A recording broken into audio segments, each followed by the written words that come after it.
माँ जो है ना वो हमेशा शय देती है अपनी बेटी को कि अपने जो शोहर है उसको समझाओ, उसको बोलो, उससे लड़ो, उसको बताओ कि तुम्हारी वैल्यू क्या है। और अपने बेटे को हमेशा शय देगी कि अपनी बीवी को बताओ कि उसकी औकात क्या है, उसकी बीवी को बताओ ये तुम्हारा ससुराल है, तुम्हारा मायका नहीं है। दामाद और बेटे में क्या फ़र्क है? बेटा वो जो बीवी के नीचे लगा हुआ आपको हमेशा तकलीफ देता है, और दामाद वो जब घर जाओ तो वो पानी का गिलास आपको खुद सर्व करे तो वाह वाह मेरी बेटी बहुत सुखी है। तो ये फ़र्क जो है ना घर के माँ बाप ने बना रखा है। सना ज़रूरी नहीं है कि घर में अगर बुजुर्ग है या घर में माँ बाप हैं तो वो हमेशा सही हो, कहीं पर आपके माँ बाप भी गलत हो सकते हैं।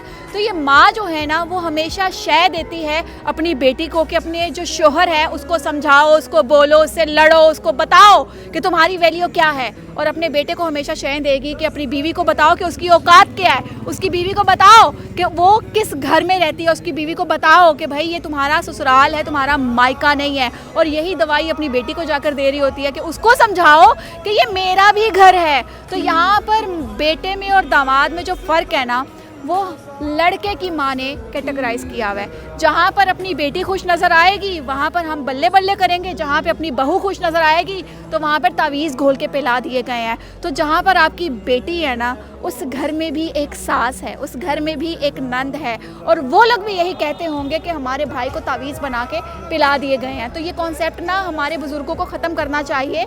बेटे को भी खुश देखना चाहिए, बहू को भी खुश देखना चाहिए। जिस तरह से आप अपनी बेटी को चाहते हैं ना कि इज्जत मिले, तो खुदा के लिए दूसरों की बेटियों को भी ना इज्जत के काबिल समझो, तो तुम्हारी बेटी को इज्जत मिलेगी। पता चला कि गलत लेके मैं पता निकला, ढूंढने को ज़माने में जब वफा निकला।